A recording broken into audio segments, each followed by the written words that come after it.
अस्सलाम वालेकुम दोस्तों, मैं हूं मोहम्मद सलमान और आप देख रहे हैं शाइन ऑफ पीस। दोस्तों, आज हम बात करेंगे राहुल आर्य की। जी हां दोस्तों, बहुत सारे दोस्त काफी दिनों से इसरार कर रहे थे कि मैं एक वीडियो राहुल आर्य पर बनाऊं, तो आइए आज की वीडियो शुरू करते हैं।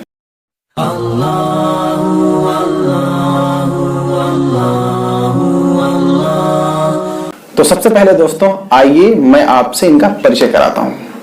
मुल्ले मौलवी और मौलानाओं की दुकानें हम पहले ही बंद कर चुके हैं। बाजार में अब उनका सामान बिकना बंद हो गया है, दुकानों पर ताले लग चुके हैं। भाषा देखी आपने इनकी, कितना मीठा बोलते हैं। और इनकी ये भाषा और इस तरह की सोच ऐसा नहीं कि सिर्फ मुसलमानों के लिए है, नहीं, ये इसी तरह की भाषा बल्कि इससे कहीं ज्यादा खतरनाक किस्म की भाषा और कहीं इससे ज्यादा खतरनाक किस्म की सोच ये राष्ट्रपिता महात्मा गांधी के बारे में रखते हैं। आइए दिखाते हैं आपको। महात्मा गांधी यदि जलियांवाला बाग में मारा गया होता, महात्मा गांधी यदि जलियांवाला बाग में मारा गया होता, वहां पर उपस्थित तो था ही 13 अप्रैल 1919 को। यदि जलियांवाला बाग में महात्मा गांधी मारा गया होता तो निश्चित रूप से जामिया मिलिया इस्लामिया में आज जो घटना हुई है ये नहीं होती। इसके पीछे का इतिहास बताता हूं। महात्मा गांधी, जिनको राष्ट्रपिता की उपाधि दी गई, उनके बारे में इनकी सोच देख रहे हैं आप। इनके शब्दों पर गौर करिए, इतनी नफरत कहां से लाते हैं ये लोग। एक तरफ जहां पूरा देश हिंदू, मुस्लिम, सिख, ईसाई गांधी जी का सम्मान करता है, उनका आदर करता है और उनकी हत्या पर आज तक खून के आंसू बहाता है, आज तक दुखी है, वहीं दूसरी तरफ ये महाशय हैं जिन्होंने इस तरह की भाषा का प्रयोग करके ना सिर्फ ये कि राष्ट्रपिता का अपमान किया है बल्कि समस्त देशवासियों की भावना को ठेस पहुंचाया है। दोस्तों, ये रहा इनका परिचय। आप कहेंगे ये कैसा परिचय हुआ? जी हां दोस्तों, तो मेरे नजदीक इंसान की भाषा ही उसकी पहचान और उसका परिचय होती है। तो आइए दोस्तों चलते हैं उस वीडियो की तरफ जिसके लिए आप लोगों ने गुजारिश की थी। दरअसल ये राहुल आर्य जी की वो वीडियो है जिसमें ये महाशय बगदाद में मुसलमानों की तबाही पर लेक्चर दे रहे हैं। तो आइए वीडियो देखते हैं। होलाकू ने बगदाद को घेर लिया, 7 दिन तक घेरे रहा। मुसलमान कहने लगे अल्लाह अल्लाह अल्लाह अल्लाह बचाएगा, अल्लाह हमारे साथ है, सल्लल्लाहु अलैहि वसल्लम का आशीर्वाद है। और मुसलमान कौम के पास अरब के ताकतवर घोड़े हैं। अरब के ताकतवर घोड़े पूरी दुनिया में प्रसिद्ध हैं। आपकी जानकारी के लिए बता दूं, अरब के घोड़े हमारे पास है, शरीर पर सैनिकों के कवच है, अच्छी अच्छी तलवारें हैं और एक बड़ी संख्या में हमारी आर्मी है। इन होलाकू की सेना को, इन मंगोलों को देख लेंगे। 7 दिन के बाद मंगोलों ने आक्रमण बोल दिया, धावा बोल दिया। 8 लाख इस्लामी मुसलमान गाजर मूली की तरह काट लिए गए, जो सारे संसार को भयत्रस्त रखे हुए थे, जिन्होंने सारे संसार में लाखों करोड़ों हत्याएं करके इस्लाम फैलाया था। अरे ठहरिए महाराज, कितना झूठ बोल रहे हैं। मुसलमानों ने लाखों करोड़ों हत्याएं की? ये कब हुआ? कब की मुसलमानों ने हत्याएं इतनी और कहां की? अरे क्यों झूठ बोल रहे हो? क्यों अपने समाज को, अपने लोगों को बेवकूफ बना रहे हो? किस इतिहास में पढ़ लिया है आपने? कुछ तो शर्म करो।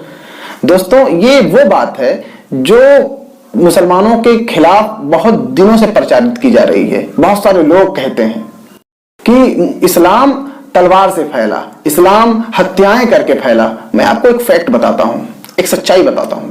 मोहम्मद सल्लल्लाहु अलैहि वसल्लम और उनके सहाबा, उस जमाने में मुसलमानों ने तकरीबन 30 जंगें लड़ी और उन 30 जंगों में मरने वालों की तादाद मुसलमानों से लेकर दूसरे गिरोह तक, दोनों गिरोह से मरने वालों की तादाद 1000 से कम है। आपको हैरत होगी जानकर कि 1000 से कम तादाद है, 1000 से कम संख्या है। इस्लाम तलवार से और हत्याओं से और मार काट से नहीं फैला है। इस्लाम फैला है मोहब्बत और अमन से फैला है। और ये चीज मैं अच्छी तरह से आने वाली वीडियोस में एक्सप्लेन करूंगा कि इस्लाम किस तरह से फैला है। इस्लाम भाईचारे से फैला है, मोहब्बत से फैला है। अब आइए आगे देखते हैं। सारे इस्लाम में भय फैल गया, सारे इस्लाम में डर फैल गया और चारों तरफ इसके डंके पिट गए कि इस्लाम की इतनी बड़ी सेना, कवचधारी सैनिक अरब के घोड़े लेकर के हुलाकू की सेना से भिड़े। और हुलाकू की सेना कैसी? नंगे शरीर वाले, बिना कवच के फरसे दराती जो उनके पास फावड़े थे वो लेकर आए हुए थे। और केवल इतना नहीं, गधे जैसे टट्टुओं पर बैठ करके उन्होंने इस्लाम की ऐसी तैसी कर दी, ईंट से ईंट बजा दी। ये इनका आप साहस देख रहे हैं, ये मुसलमानों का साहस। हम इनको ना जाने क्या मानते हैं। फिर झूठ। दोस्तों, ये बात इतिहास का हर विद्यार्थी जानता है कि इतिहास से छेड़छाड़ करना घोर अपराध है। और राहुल आर्या जी ने बहुत सारी बातें आप लोगों से छुपा ली और जबरदस्त छेड़छाड़ की है। दोस्तों, राहुल आर्य ने आपसे पूरी बात नहीं बतलाई। अगर वो पूरी बात बतला देते तो शायद उनका पोल ही खुल जाता। अगर वो ये बतला देते कि वहां इब्ने अलकमी नाम का एक गद्दार था जिसने खलीफा को या उस वक्त के बादशाह को धोखा दिया, और हम ये बात जानते हैं कि गद्दारों की वजह से न जाने कितने ही मजबूत और न जाने कितने ही ठोस हुकूमतें और राज्य तबाह और बर्बाद हो गए। क्या आप मीर सादिक को भूल गए जिसने टीपू सुल्तान के साथ गद्दारी की थी? या फिर आप जयाजीराव सिंधिया को भूल गए जिसने झांसी की रानी लक्ष्मीबाई को धोखा दिया और उसके साथ गद्दारी की? जी हां दोस्तों, ये दोनों आजादी के मतवाले अंग्रेजों के खिलाफ लड़ते हुए हार गए सिर्फ इसलिए कि इनकी सफों में गद्दार थे। सिर्फ गद्दारों की वजह से इनको हार का सामना करना पड़ा, ये सब जानते हैं, लेकिन राहुल जी ने ये बात भी छुपा ली। आइए आगे बढ़ते हैं। इनका साहस है, ये जब देख लेते हैं कि हिंदुओं में एकता हो गई, 30 40 50 इकट्ठे हो गए तो दुम दबाकर भाग जाते हैं। इनमें इतनी हिम्मत नहीं है। ये तो हमें टोपी वाले दिखते हैं, इनके चिन्ह देखकर कमजोर हो जाते हैं, कायर हो जाते हैं। 500 1000 है, कोई हिम्मत नहीं इनमें। इनके साहस का प्रत्यक्ष उदाहरण मैंने दिया है। और रही बात मुसलमानों के साहस की, तो राहुल आर्य जी कभी जंगे बद्र का भी जिक्र कर लीजिए कि जंगे बद्र में मुसलमानों ने 313 निहत्ते, जिनके पास हथियार भी नहीं ठीक से थे, उन मुसलमानों ने 1000 की ताकतवर फौज को जो हथियारों से लैस थी उसको पराजित किया था। अगर कभी मौका मिले तो राहुल आर्य जी इसको भी बयान करिए, इसको भी बतलाइए कि मुसलमानों का साहस कैसा था। लेकिन मैं जानता हूं आप ये नहीं करेंगे, और अगर आप करेंगे भी तो अपनी तरफ से कुछ झूठ तो जरूर मिलाएंगे।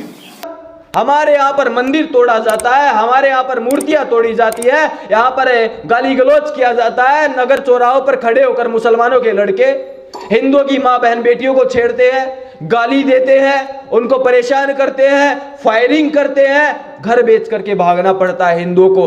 बुराई का कोई मजहब नहीं होता, कोई धर्म नहीं होता। आप धर्म से मत जोड़िए इसको। अच्छे बुरे लोग हर समाज में होते हैं, हर धर्म में होते हैं। यकीन ना हो तो ये तस्वीरें देख लीजिए। 60% मुसलमान होने का मतलब जानते हो? 60% होने का मतलब है हिंदुओं का कत्लेआम। अभी तो ये 20 22 25% है, तब ये हालात है। जिस दिन 30% से ऊपर हो गए उस दिन एक देश देने के लिए तैयार हो जाना। राहुल आर्य जी, आप इस वीडियो के माध्यम से क्या सिद्ध करना चाहते हैं? आप हिंदू समाज के बच्चों को, आप हिंदू समाज के नौजवानों को नफरत का पाठ पढ़ा रहे हैं। आप अपने ही समाज के नौजवानों को दंगाई बनने के लिए प्रेरित कर रहे हैं। ये महात्मा गांधी, अशफाकुल्लाह खां, भगत सिंह और आजाद भारत के पहले शिक्षा मंत्री मौलाना अबुल कलाम आजाद का देश है। आप देश प्रेमी नहीं हो सकते क्योंकि देश प्रेमी महात्मा गांधी जी का अपमान नहीं कर सकता। और आप राम भक्त भी नहीं हो सकते क्योंकि मर्यादा पुरुषोत्तम राम जी घृणावादी नहीं थे। वो तो प्रेम के प्रचारक थे, वो तो प्रेम में विश्वास रखते थे। राम जी से तो हमें त्याग का ज्ञान मिलता है, नफरत का नहीं।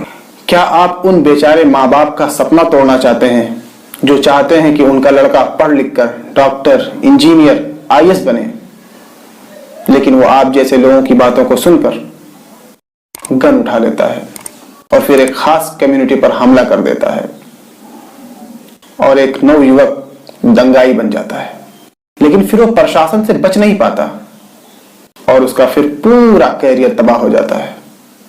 आपको क्या लगता है ये देश प्रेम है? बिल्कुल नहीं। ये कैसा देश प्रेम है जो देशवासियों को आपस में लड़ा दे? अरे देश प्रेम तो ये है कि आप जात पात और धर्म से उठकर देश की बात करें, देश के बारे में सोचें। आपस में मोहब्बत की बातें करें, एक दूसरे को जोड़ने की बातें करें, तोड़ने की नहीं। जब तक हम आपस में लड़ते रहेंगे तब तक हमारा कुछ नहीं हो सकता। देश प्रेमियों आपस में प्रेम करो, देश प्रेमियों। दोस्तों ये रही आज की वीडियो। आज हमने बहुत ही विनम्रता के साथ राहुल आर्य जी को सुना और उनका जवाब दिया। तो दोस्तों अगर आपको ये वीडियो पसंद आई हो तो आप वीडियो को लाइक करना और दोस्तों में शेयर करना ना भूलें। और अगर आप कुछ कहना चाहते हैं तो आप कमेंट करना ना भूलें। बहुत सारे कमेंट मेरे पास मौजूद हैं, बहुत सारे सवाल आप लोगों ने किए हैं, तो इंशाल्लाह बहुत जल्द उनके ऊपर वीडियो बनाई जाएगी। तो मिलते हैं अगली वीडियो में, तब तक खुश रहें। अल्लाह हाफिज। नेता टाइप आधा काम मत करो, सब्सक्राइब के साथ साथ बेल आइकॉन भी दबाओ।